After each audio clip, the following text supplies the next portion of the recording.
अब छोलिया हो या लोबिया, सफेद चने या काले चने, सब कुछ मजेदार बने।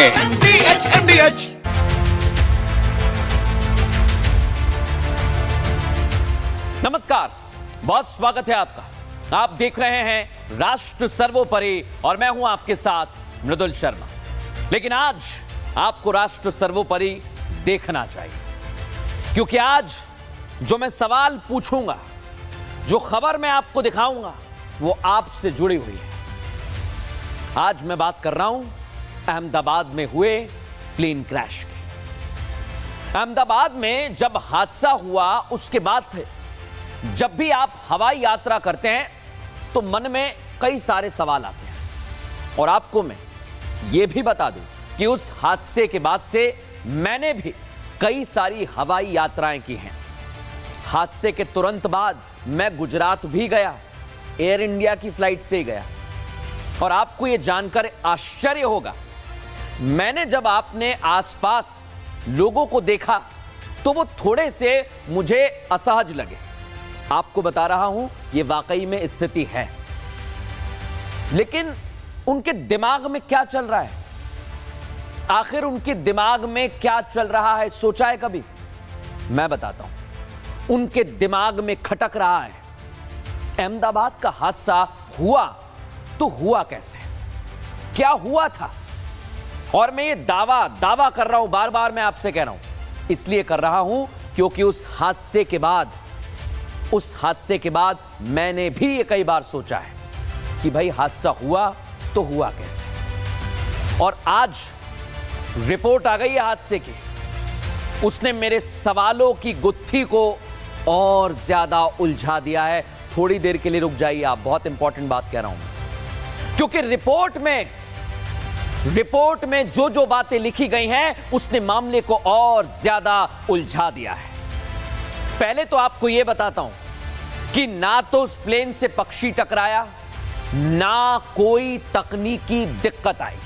तो फिर क्या हुआ? रिपोर्ट क्या कहती है, अब सुनिए।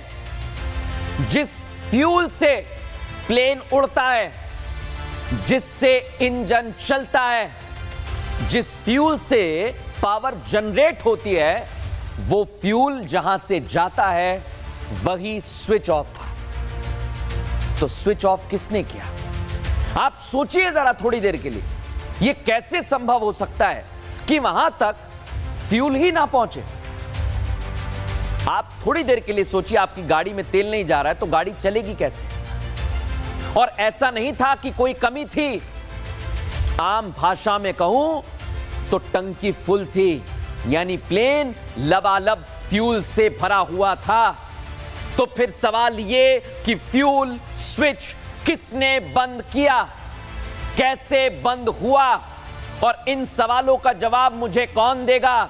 राष्ट्र सर्वोपरि में कह रहा हूं, बोइंग वाले आप बताएंगे क्या हुआ?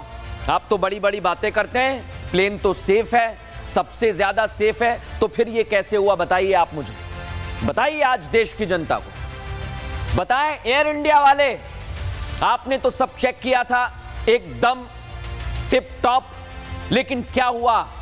एकदम से ये फ्यूल कट ऑफ स्विच कैसे बंद हुआ तो हुआ कैसे?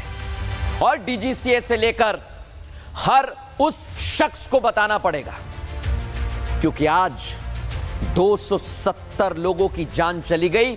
इसलिए कह रहा हूं, उनकी जान कैसे गई ये बताना पड़ेगा। और अगर आप हवाई यात्रा करते हैं या करने वाले हैं तो आप मुझे बताइए, यह हादसा कैसे हो सकता है? हवाई यात्रा सबसे सेफ मानी जाती है, वहां इतनी बड़ी चूक हो गई और किसी को पता नहीं चला। और जो ये रिपोर्ट आई है दर्शकों, जो आज मैं आपको बताने वाला हूं, आप जरूर देखिएगा, क्योंकि मैंने और हमारी टीम ने जब ये पूरी रिपोर्ट पढ़ी, अलग अलग पन्ने देखे, तो दिमाग हिल गया। हादसे से पहले पायलट के बीच में जो बातचीत हुई है वो भी आपको बताऊंगा। और जब आप सुनेंगे, देखेंगे, तो अपना सिर पकड़ लेंगे थोड़ी देर के लिए और अपने आप से पूछेंगे, यार ये कैसे हो सकता है? यह हादसा कैसे हुआ? कहीं कोई साजिश तो नहीं है? कोई तो इसकी जिम्मेदारी लेगा। कोई आजकल जिम्मेदारी नहीं ले रहा है। लेकिन किसी ना किसी को जिम्मेदारी लेनी पड़ेगी, क्योंकि उन परिवारों की आप सोचिए जो पूछ रहे हैं कि हमारे अपनों की जान कैसे चली गई। अगर कोई जिम्मेदारी नहीं लेगा, इस रिपोर्ट को देखें और आप खुद समझिए कि किसकी जिम्मेदारी है, हुआ क्या है, देखिए जरा। एयर इंडिया हादसा कैसे हुआ? क्या किसी ने एयर इंडिया प्लेन के कट ऑफ स्विच को छुआ था? कोई साजिश थी या अनजाने में हादसा हुआ? ये वो सवाल हैं जो एयर इंडिया हादसे के बाद से पूरे विश्व में मौजूद 8.2 अरब लोग पूछ रहे हैं, क्योंकि हवाई यात्रा करने से अब लोगों को डर लगने लगा है। एयर टिकट करने से पहले 100 बार सोच रहे हैं कि कहीं उनके विमान के साथ वो ना हो जाए जो 12 जून को AI-171 के साथ हुआ था। लेकिन AAIB की शुरुआती रिपोर्ट में इन सवालों से पर्दा उठ गया है। कई सवालों के जवाब मिलते दिख रहे हैं, तो कुछ सवालों ने और ज्यादा सवाल खड़े कर दिए हैं।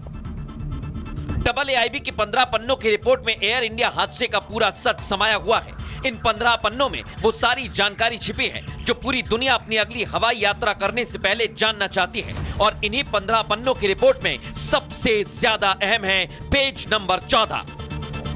इस पेज नंबर 14 के एक शब्द को जब आप विस्तार से पढ़ेंगे तो 15 पन्नों की रिपोर्ट के पेज नंबर 14 के 5वें पैराग्राफ में आपको वो 8 शब्द चौंका देंगे, जिनसे सब कुछ साफ हो रहा है। इन 8 शब्दों में इस हादसे की पूरी हकीकत सामने आ गई है। रिपोर्ट में साफ साफ लिखा है कि दोनों इंजन टेक ऑफ के तुरंत बाद अचानक बंद हो गए थे, और जब ऐसा हुआ तो पायलट के बीच इसे लेकर बातचीत हुई। कॉकपिट वॉइस रिकॉर्डिंग में एक पायलट को दूसरे से पूछते सुना गया है, तुमने इंजन क्यों बंद किया? इस पर दूसरा पायलट कहता है, मैंने नहीं किया।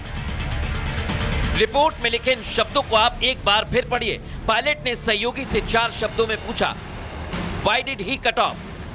जिसका जवाब भी 4 शब्दों में मिला, Did not do so। ये कॉकपिट के अंदर पायलट्स के बीच हुई वो बातचीत है जिसने सवालों को और ज्यादा गहरा दिया है। सवाल उठता है, दोनों पायलट ने फ्यूल कट ऑफ स्विच को बंद नहीं किया, तो फिर किसने किया? क्या AI-171 विमान के इस फ्यूल स्विच सिस्टम को हैक किया गया था? ये स्विचेस जो होते हैं इसमें सेफ्टी मैकेनिज्म होते हैं कि ऐसा नहीं होता कि आपके हाथ लगने से वो कुछ ऑफ हो गया हो, तो जब तक इंटेंशनली उसको कोई ऑफ नहीं करेगा वो ऑफ नहीं होंगे, या फिर इसमें टेक्निकल मेलफंक्शन हो सकता है। क्योंकि ये आजकल के आधुनिक विमान जितने भी हैं बहुत सारे सेंसर्स के ऊपर काम करते हैं, इसमें बहुत सारे कंप्यूटर्स होते हैं। बोइंग 787 में फॉर एग्जांपल EEC होता है, इंजन इलेक्ट्रॉनिक कंट्रोल, वो सारे इंजन के बहुत सारे पैरामीटर्स को मॉनिटर करता है, मेंटेन करता है। फ्यूल सप्लाई वो डिसाइड करता है कितनी पावर थ्रस्ट देनी है। तो टेक्निकल मेलफंक्शन को भी इनकार नहीं किया जा सकता है। उड़ान के समय विमान को को पायलट क्लाइव कुंदर उड़ा रहे थे, जबकि कैप्टन सुमित सबरवाल निगरानी कर रहे थे। लेकिन इतना साफ है कि ये वॉइस रिकॉर्डर इस रहस्य में एक अहम कड़ी हो सकता है। फिलहाल इसकी जांच की जा रही है, लेकिन AAIB की रिपोर्ट बता रही है कि विमान ने दोपहर 1:38 और 42 सेकंड पर 180 नॉट्स की एयर स्पीड हासिल की और टेक ऑफ करने के तुरंत बाद इंजन 1 और इंजन 2 के fuel cut off switch cut off position में चले गए। दोनों इंजन में fuel cut off switch run से कट ऑफ में बदल गए। इन दोनों स्विच में सिर्फ 1 सेकंड का अंतर था। पायलट्स ने दोनों इंजन को फिर से शुरू करने की कोशिश की। इंजन 1 दोबारा शुरू होने लगा और उसकी गति रिकवर होने लगी, लेकिन इंजन 2 बार-बार फ्यूल रीइंट्रोड्यूस करने के बावजूद पर्याप्त रफ्तार नहीं पकड़ पाया। रिपोर्ट में बताया गया कि लगभग 10 सेकंड के बाद 1:38 और 56 सेकंड पर इंजन 1 का fuel cut off switch cut off से रन में गया। फिर 4 सेकंड बाद इंजन 2 का फ्यूल कट ऑफ स्विच भी कट ऑफ से रन में चला गया। लेकिन लगभग 9 सेकंड बाद यानी 1:39 और 5 सेकंड पर एक पायलट ने ETC को मेडे मेडे मेडे का संदेश दिया और थोड़ी देर में विमान क्रैश हो गया। AAIB की प्रारंभिक रिपोर्ट सामने आ गई है, लेकिन सवाल अब भी कई सारे अनसुलझे हैं। पायलट के बीच बातचीत कई सवाल खड़े करती है। पूरी बातचीत सामने आने के बाद हादसे की वजह भी सामने आ सकती है। हालांकि उड्डयन मंत्री का कहना है किसी भी निष्कर्ष पर पहुंचना अभी जल्दबाजी होगी। Like the report has only stated within that there are multiple other things also that need to be looked into before preparing the final report. So we want the final report to come in so that we can arrive at some conclusions. जांच एजेंसियां जांच कर रही हैं, सरकार हर संभव मदद का आश्वासन दे रही है, लेकिन सच्चाई तो यह है कि 272 लोगों ने इस विमान हादसे में जान गंवा दी। पहले शक की सुई बोइंग पर उठी थी, एयर इंडिया पर सवाल उठाए जा रहे थे, एटीसी सवालों के घेरे में है, लेकिन ये सवाल लोगों की सुरक्षा का है। हर एक जिंदगी जरूरी है, क्योंकि फ्लाइट से सफर करना अब आम बात हो गई है। अकेले भारत की बात करें तो रोजाना 4.2 लाख यात्री भारत में हवाई सफर करते हैं, जबकि हर दिन करीब 1.8 लाख लोग विदेश यात्रा पर जाते हैं। ये आंकड़े केवल भारत के हैं, वैश्विक स्तर पर देखा जाए तो यह आंकड़ा कहीं ज्यादा बड़ा हो सकता है।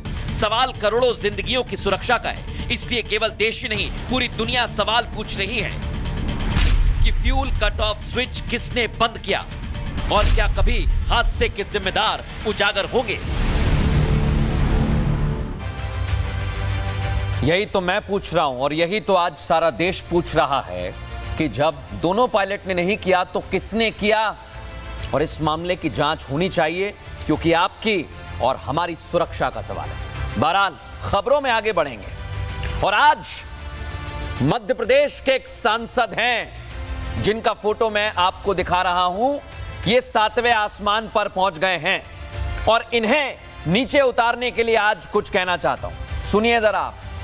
सांसद जी, आप आसमान पर हैं। अरे नेताजी जरा नीचे आ जाइए, नीचे बहुत सारी समस्याएं हैं और इत्तेफाक की बात ये कि ये समस्या आप ही के संसदीय क्षेत्र में है। सुन रहे हैं ना आप? उसी क्षेत्र में जिसे आपने संवारने के लिए हाल ही में घूम घूम कर वोट मांगे थे। सब जगह गए थे आप, गली गली में पहुंचे थे और जनता से मालूम है क्या कहा था कि आप मुझे वोट दीजिए, अगर मैं जीता तो सारी समस्या का समाधान कर दूंगा। कहा था आपने, कहा था। लेकिन लगता है कि आप भूल गए हैं। आपने वादा किया था जनता से, आप भूल गए हैं। आपको याद दिला रहा हूं, क्योंकि आपके क्षेत्र की जनता परेशान है और आपको ढूंढ रही है। इसलिए कह रहा हूं, आसमान से नीचे आ जाइए। और आपको पता है आपकी क्षेत्र की जनता कब से ढूंढ रही है? 1-2 दिन से नहीं, पूरे 1 साल से, जब से आप सांसद बने हैं। लेकिन आपको क्या, आप तो अब सांसद बन गए, आपको तो हजारों काम होंगे। पर मैं आपसे कहूंगा कि यह सब नहीं चलेगा। और बड़ी बात कह रहा हूं, आपको नीचे आना पड़ेगा। आपको अपने क्षेत्र के लोगों की समस्याओं को सुनना पड़ेगा, क्योंकि ये 1 या 2 लोगों की बात नहीं है।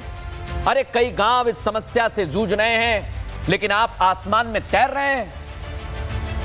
आपको जमीन पर आना होगा, क्योंकि समस्या आपके क्षेत्र की सड़क से जुड़ी हुई है और इन तक ये संदेश आप पहुंचा दीजिए। लेकिन एक बात कहूं, मुझे यह भी बताया गया है कि आप तक ये बात पहुंच गई है कि आपके क्षेत्र की सड़क खराब है, लेकिन आप कह रहे हैं कि सड़क बनाना आपका काम नहीं है। अरे फिर किसका काम है सड़क बनाना? ये बताइए आप मुझे। ऐसे आप राष्ट्र सर्वोपरि बनाएंगे? अगर सड़क नहीं बनवा सकते तो आप क्या करेंगे, ये बताइए जरा। कोई आपसे रोटी कपड़ा तो मांग नहीं रहा है। कोई ये तो नहीं कह रहा है कि सांसद जी आज हमें पिज्जा खिलवा दीजिए।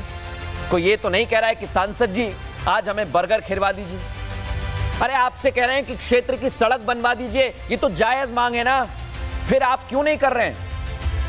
और गांव वाले मांग कर रहे हैं, और विशेष तौर पर आपको पता है गांव की महिलाएं आपसे कह रही हैं सड़क बनवाइए, और वो भी गर्भवती महिलाएं कह रही हैं। कम से कम उनकी बात तो सुनिए।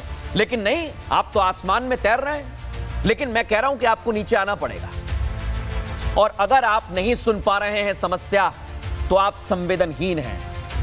आपको यह बात याद रखनी होगी। सुन लीजिए कान खोलकर कि आज आप कुर्सी पर बैठे हुए हैं, अगर काम नहीं करेंगे तो कुछ सालों बाद आपकी कुर्सी जाना तय है। लिख लीजिए ये। इसलिए जो सुरूर आपके दिमाग में चढ़ गया है, उससे उठिए, होश में आइए, जमीन पर आइए। आपके क्षेत्र की जनता आपको बुला रही है। पहुंचिए वहां पर, काम करिए नहीं तो मैं एक बात लिख कर आपको देता हूं, अगर ऐसे ही आपका रवैया रहा तो आप ज्यादा दिन टिकेंगे नहीं।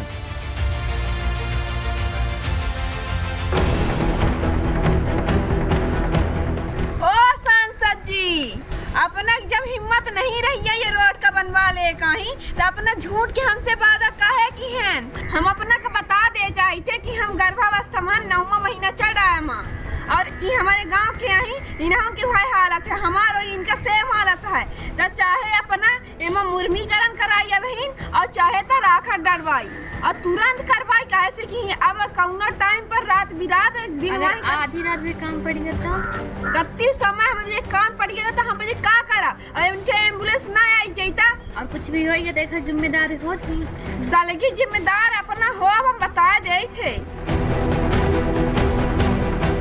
इस महिला का नाम लीला साहू है, जो मध्य प्रदेश के सीधी जिले की रहने वाली है और प्रेग्नेंट है। ये अपने इलाके में बदहाल सड़क से परेशान है। इन्हें चिंता इस बात की है कि ये डिलीवरी के समय पर अस्पताल तक कैसे पहुंचेंगे। इन्हें चिंता इस बात की है अगर रात के अंधेरे में इन्हें लेबर पेन होता है तो क्या होगा। ये समस्या पूरे गांव की है, क्योंकि सड़क के नाम पर दलदल जैसा रास्ता है जिस पर न चला जा सकता है, ना ही कोई बाइक और गाड़ी निकल सकती है। बड़ी बड़ी गाड़ियां तक इसमें फंस जाती हैं। पब्लिक परेशान हो रही, मोटरसाइकिल नहीं निकल सका, पैदल आदमी नहीं निकल सका। देख ली इतनी बड़ी खाई रही है, गाड़ी पलटे से बच गए। 20-30 फुट खाई है कि नीचे चला जाइए हाईवा। जब तक जान न ले ये रोड तक को नहीं आ सका है, यह देखे वाला को नहीं आए। कच्ची सड़क, सड़क पर भरा पानी, गीली मिट्टी और पैर धंसने से ये गांव वाले लगभग 1 साल से परेशान हैं। सड़क को खोद कर तो डाल दिया गया है, लेकिन फिर उसे बनाया नहीं गया, जिससे लोगों की परेशानी बढ़ती जा रही है। इस गर्भवती महिला को सबसे ज्यादा डर तो अपनी डिलीवरी को लेकर है, इसलिए वो डिलीवरी के आखिरी दिनों में सिस्टम के खिलाफ मोर्चा खोले हुए है। हम अपने रोड के हालत दिखावत रहा और शासन प्रशासन के ही नजर में ये रोड के बारे में पहुंचावत रहा कि मोटरसाइकिल तक नहीं निकल सकती है, बड़ी गाड़ी आती है तो यहाँ पलटे कैसे बच जाती हैं। हम अपने सीधी जिला के शासन प्रशासन से कहा चाहते कि अब तक आंखें खोली। इस महिला के साथ पूरा गांव खड़ा है, क्योंकि ये परेशानी केवल उनकी नहीं है, हर एक गांव वासी की है। इसलिए ये लोग अब सड़क बनने पर ही वोट देने की बात कह रहे हैं। वोट के बदले रोड चाहिए, वोट के बदले रोड चाहिए, वोट के बदले रोड चाहिए। महिला का वीडियो जब क्षेत्र के सांसद तक पहुंचा तो उनका जवाब सुनकर आप हैरान रह जाएंगे। सड़क बनाने का आश्वासन तो उनकी जुबान पर कहीं नहीं आया, उल्टा उन्होंने ऐसा इलाज बता दिया जो किसी के गले नहीं उतर रहा। हमारे पास एम्बुलेंस है, हमारे पास सुविधाएं हैं, हमारे पर वहाँ पर आशा कार्यकर्ताएं हैं, हम व्यवस्था करेंगे उसके लिए। अस्पताल में भर्ती हो जाओ आकर के, अगर कोई ऐसी बात है तो भाई डिलीवरी का ETD होता है, एक्सपेक्टेड डेट होती है, उसके हम 1 हफ्ते पहले उठवा लेंगे। उनकी इच्छा है तो यहाँ आकर के आ जाए, भर्ती हो जाए। ये बीजेपी सांसद राजेश मिश्रा हैं, जो विकास के नाम पर वोट मांगने इन्हीं लोगों के बीच आए थे, लेकिन जब सत्ता मिली तो इसे इन गांव वालों का पब्लिसिटी स्टंट बता रहे हैं। अब किसी को मान लीजिए सोशल मीडिया में छाना है तो छाने के लिए आप कुछ भी कर सकते हो, ये तो फिर हर गांव में ऐसे ही होगा। सड़क मैं नहीं बनाता हूँ, वैसे भी 2-3 साल लगता है। परेशानी का समाधान देना तो दूर, नेताजी ने तो नई नई कहानियां और गढ़ दी। साफ कह दिया कि सड़क वो नहीं बनाते हैं। एक सवाल सांसद जी आपसे ये कि फिर आप वोट मांगते वक्त किस बात के विकास की बात कर रहे थे?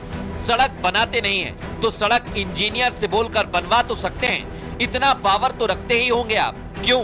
आज ये सवाल राष्ट्र सर्वोपरि में पूछना इसलिए जरूरी है क्योंकि इस तरह के नेता सिर्फ अपनी राजनीति चमकाने के लिए कुर्सी पर तो बैठ जाते हैं, लेकिन जब अपना दायित्व निभाने की बात आती है तो खा पीकर डकार भी नहीं लेते। ये सवाल किसी एक शख्स का नहीं है, ये सवाल देश का है, देश के विकास का है, जिससे कण बराबर भी समझौता नहीं किया जाएगा।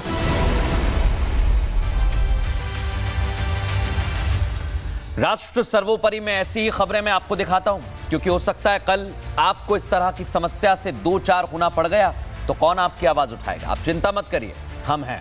और आज भी हम एक और क्षेत्र की समस्या की बात करेंगे, लेकिन ये आपसे जुड़ी हुई है इसलिए बात कर रहा हूं। आजकल एक बड़ी समस्या आ गई है देश में, पता है क्या? VIP culture. कई जगह पर तो हम इसे मान लेते हैं कि ठीक है यार, कोई बात नहीं, लेकिन आप सोचिए कि अगर अस्पताल में ऐसा हो तो क्या होगा। वहां पर भी वीआईपी कल्चर। और आपको एक बात बता दूं कि ये सब कुछ चल रहा है एक अस्पताल में। हमारे पास आ गई ये खबर, और पता है करने वाले कौन है? ये सब कुछ वही लोग जिन पर जिम्मेदारी होती है आपके जिले की, आपके इलाके की। और आज ये खबर आपको देखनी ही चाहिए। इसलिए देखनी चाहिए क्योंकि आपके इलाके में कुछ अधिकारी ऐसे जरूर होंगे जो अपने सीनियर के आगे नंबर बढ़ाने के लिए चापलूसी करते होंगे। और ये हर जगह होते हैं। इनकी आदत पता है क्या होती है? चापलूसी करने की, क्योंकि इनको पता है काम इनसे 2 रुपए का नहीं होगा। लेकिन चापलूसी ये लाखों की करते हैं। और पता है क्यों करते हैं?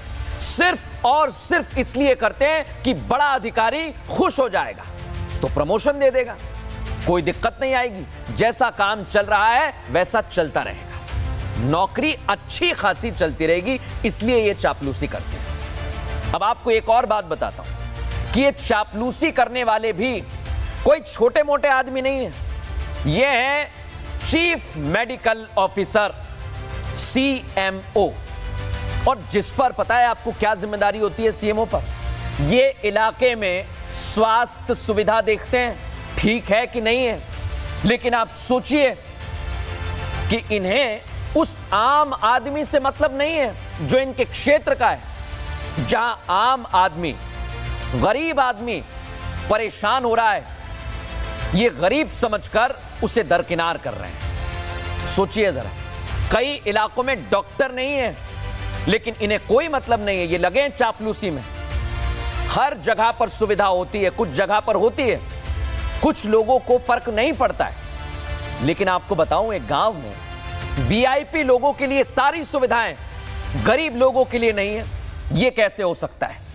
और CMO ने तो हद पार कर दी है। सुविधा आम आदमी के लिए जो महीनों से बंद पड़ी हुई है, वो इन्होंने DM मैडम की बेटी के लिए खुलवा दी।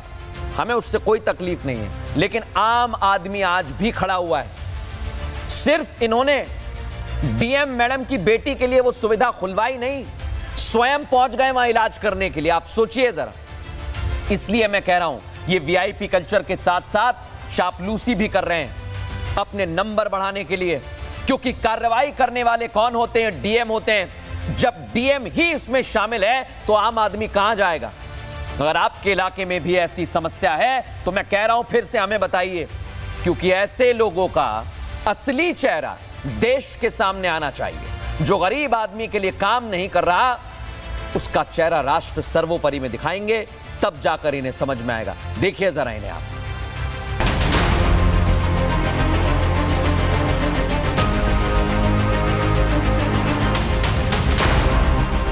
VIP ट्रीटमेंट ये आज के समय में सिस्टम की वो बीमारी बन गई है जिससे पार पाना वक्त की जरूरत हो गई है। ये देश को दीमक की तरह धीरे धीरे खा रही है, क्योंकि VIP ट्रीटमेंट लेने वाले लोग इतने खास हो जाते हैं कि वो आते हैं और चले जाते हैं, और आम आदमी जहां खड़ा था वहां खड़ा रह जाता है। ये बात किसी एक जगह की नहीं, हर जगह की है। घंटों से आम आदमी अपनी बारी का इंतजार कर रहा होता है, तभी अचानक कोई बड़ा अधिकारी, नेता या बहुत पैसे वाला आदमी आता है, अपना काम करवाता है और चला जाता है। इससे क्या होता है? इससे आम आदमी की असुविधा बढ़ती है और वेटिंग पीरियड और बढ़ जाता है। ये देश के विकास की गति में अस्वीकार्य है, पूरी तरह अस्वीकार्य। एक बार को इस VIP ट्रीटमेंट को और जगह पर मान भी लिया जाए, लेकिन अस्पतालों में जहां हर मरीज एक आस के साथ होता है, वहां ऐसा होना कब तक चलेगा? ये यूपी के बांदा जिला अस्पताल का अल्ट्रासाउंड कक्ष है, जिस पर ताला जड़ा हुआ है। बंद अल्ट्रासाउंड कक्ष के बाहर आम मरीज खड़े हुए हैं। आम गरीब आदमी अल्ट्रासाउंड कराने के लिए मोटा पैसा खर्च कर रहा है, जबकि सरकार ने कम पैसे में अपना इलाज कराने के लिए सुविधा दी है। लेकिन कुछ अफसर ऐसे हैं जो अपने पद का गलत फायदा उठा रहे हैं। बांदा जिला अस्पताल के अल्ट्रासाउंड कक्ष को यह कहकर बंद कर दिया गया कि कोई रेडियोलॉजिस्ट नहीं है, इसलिए अल्ट्रासाउंड नहीं हो सकता। लेकिन देखिए कैसे अस्पताल में हलचल तेज हो जाती है।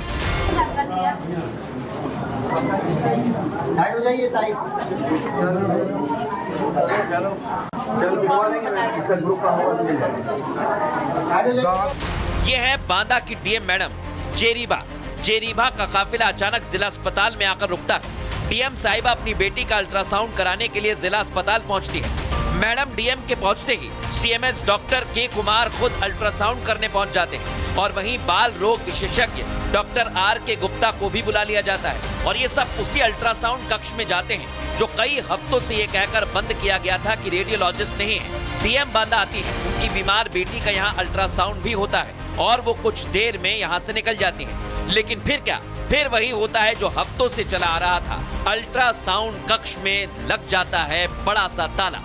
बंद ताला लगा है, कोई है ही नहीं। जब खोला गया, डीएम साहब आए थे तभी खोला गया है। मैडम अंदर थी, जो भी किया वो अंदर घूम घाम के फिर ताला लग गया। हद तो तब हो जाती है जब सीएमएस ऑन कैमरा ये कहते हैं कि जब कोई रेडियोलॉजिस्ट नहीं आता तब तक अल्ट्रासाउंड कक्ष में ताला लगा रहेगा। रेडियोलॉजिस्ट उपलब्ध न होने की वजह से अल्ट्रासाउंड का कार्य बाधित है। अब चूंकि ये प्रभाव भी मुझे संभालना है, पूरे जिला अस्पताल की मेरी जिम्मेदारी है। ये प्रशासनिक कार्य चूंकि हमको ऊपर से अधिकारियों के आदेश से दिया गया है, तो इसलिए मुझे करना है। तो उसमें से मैं दोनों कार्य को संपादित कर पाने में सक्षम नहीं हूँ।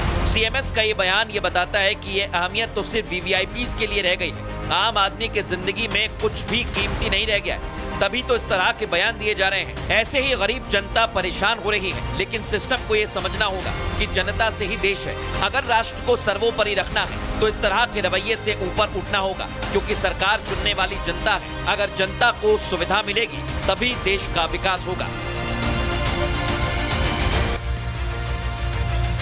देख लिया ना आपने, और इसलिए मैं कह रहा हूं कि आपके क्षेत्र में भी ऐसी कई सारी समस्याएं होंगी। बहरहाल अब आगे बढ़ते हैं और आज एक ऐसी खबर सामने आई जिसने मोहर लगा दी है। मोहर लगाई है कि भाई भ्रष्टाचार तो हुआ है। अब ये नेताजी वर्सेस नेताजी हमने क्यों लिखा है पता है? क्योंकि दो नेता आपस में भिड़ गए और ऐसे भिड़े कि सारा कच्चा चिट्ठा एक दूसरे का सामने लाकर रख दिया। सोचिए जरा, एक नेता दूसरे नेता पर आरोप लगा रहा है। एक है विधायक, एक है जिला पंचायत का अध्यक्ष, और दोनों एक ही पार्टी से हैं। और दोनों आरोप क्या लगा रहे हैं? इसने भ्रष्टाचार किया है तो ये कह रहा है कि मैंने तो कम किया है, इसने तो और ज्यादा किया है। आप सोचिए जरा थोड़ी देर के लिए, एक ही पार्टी के नेता अलग अलग पोजीशन पर है, पद पर है। मैं सिर्फ एक बात कहता हूं, अगर इन दोनों में से किसी एक की बात भी सच मान लूं तो यह तो पक्का है कि भ्रष्टाचार हुआ है। और सोचिए, नेता ही नेता की पोल खोल रहे हैं, ऐसा तो पहली बार हो रहा है। लेकिन भ्रष्टाचार तो हुआ है और मैं तो कहता हूं कि मैं दोनों की बातें मानूंगा। दोनों ने ही सही कहा है, क्योंकि जब आदमी गुस्से में रहता है तो कई बार सच बोल देता है। दोनों ने भ्रष्टाचार किया है, दोनों एक दूसरे पर आरोप लगा रहे हैं। और ये आरोप भी ऐसा बताया जा रहा है हमें कि छोटा मोटा कोई भ्रष्टाचार नहीं है, करोड़ों का भ्रष्टाचार है, करोड़ों का भ्रष्टाचार। और दोनों अच्छा है, मैं तो कह रहा हूं कि लड़ लिए एक दूसरे से। कम आम आदमी को ये तो पता चला कि घोटाला हुआ है, नहीं तो पता ही नहीं लगता कि घोटाला करके बैठे हैं। दोनों आपस में लड़े तो कहने लगे इसने बड़ा घोटाला किया, वो कह रहा है मैंने तो छोटा किया, इसने बड़ा किया है। एक कह रहा है कि 6 करोड़ का घोटाला किया, तो दूसरा कह रहा है कि इसने 120 करोड़ का घोटाला किया। अब आप मुझे बताइए किसका घोटाला बड़ा? लेकिन एक बात तो तय है कि इन्होंने घोटाला किया है, और घोटाला भी ऐसा वैसा नहीं है, सबूत के साथ बता रहे हैं कि घोटाला किया गया है। आप देखिए कैसे ये दोनों भ्रष्टाचारी आपस में भिड़ गए हैं।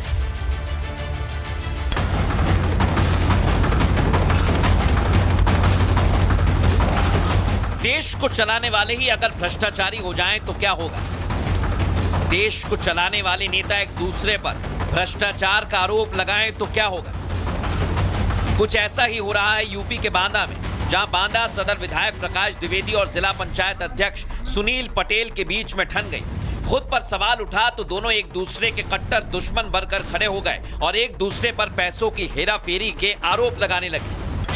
विधायक साहब ने जिला पंचायत अध्यक्ष सुनील पटेल पर 6 करोड़ 30 लाख रुपए के गबन का आरोप लगा दिया, तो सुनील पटेल ने विधायक प्रकाश द्विवेदी और उनकी पत्नी सरिता द्विवेदी को कटघरे में खड़ा कर दिया। जिला पंचायत अध्यक्ष ने सरिता द्विवेदी पर 120 करोड़ रुपए के फर्जी हस्ताक्षर करके पैसे निकालने का आरोप लगाया। सुनील पटेल का आरोप है कि सरिता द्विवेदी ने विधायक रहते देश के साथ गद्दारी की। सुनील पटेल के मुताबिक 2018 से 2020 के बीच सरिता द्विवेदी ने घोटाला किया। कृषि विश्वविद्यालय में 11 नियुक्तियों को फर्जी हस्ताक्षर से अप्रूव किया। इसके लिए जिला पंचायत अध्यक्ष ने सरिता द्विवेदी के सिग्नेचर की फॉरेंसिक जांच कराई, जिनमें सैकड़ों हस्ताक्षर नकली निकले। खनन क्षेत्र में पूरे क्षेत्र की स्थिति यही, ओवरलोडिंग की स्थिति चलती है। अरे भाई, आप ईमानदार हो, कहते हो कि मैं भ्रष्टाचार के खिलाफ, आप सीधे आओ, आप लगातार पत्र लिखो। तो 120 करोड़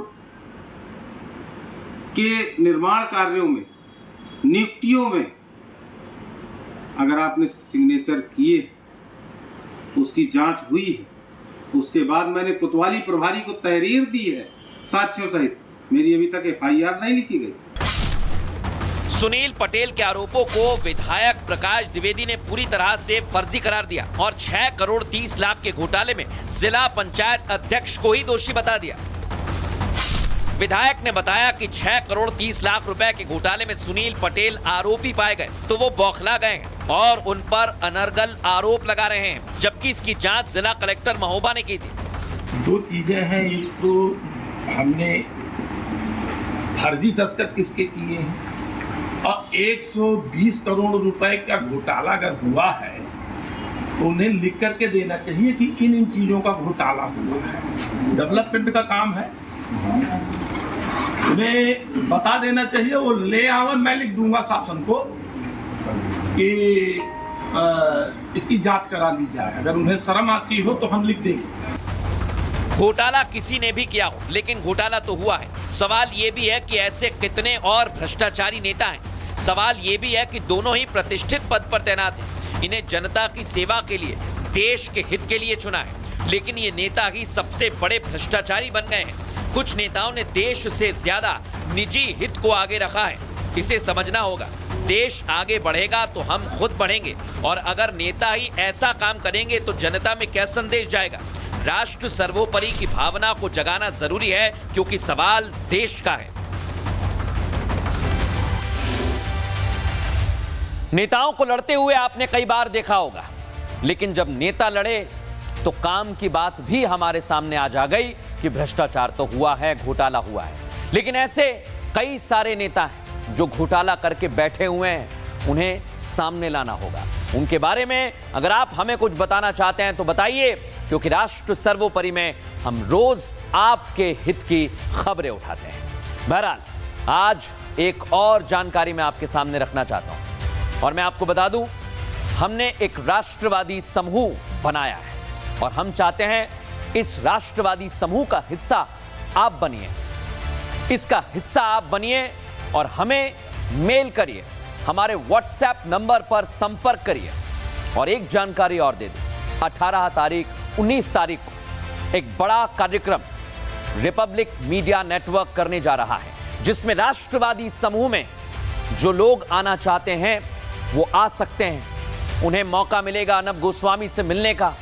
वो राष्ट्र हित के अपने विचार साझा कर सकते हैं, और इतना ही नहीं, कई सारे ऐसे स्पीकर्स, ऐसे वक्ता यहां पर आएंगे जो आपको बताएंगे कि राष्ट्र के लिए क्या अच्छा है, कैसे हम अपने देश को आगे ले जा सकते हैं। तो तैयार हो जाइए राष्ट्रवादी समूह से जुड़ने के लिए।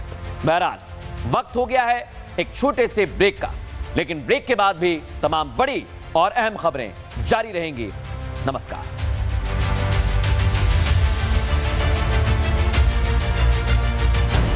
अब आया असली स्वाद। अब आया स्वाद। जब स्वाद के पड़े हो लाले तो MDH का चंकी चाट मसाला डालें। MDH का चंकी चाट मसाला। MDH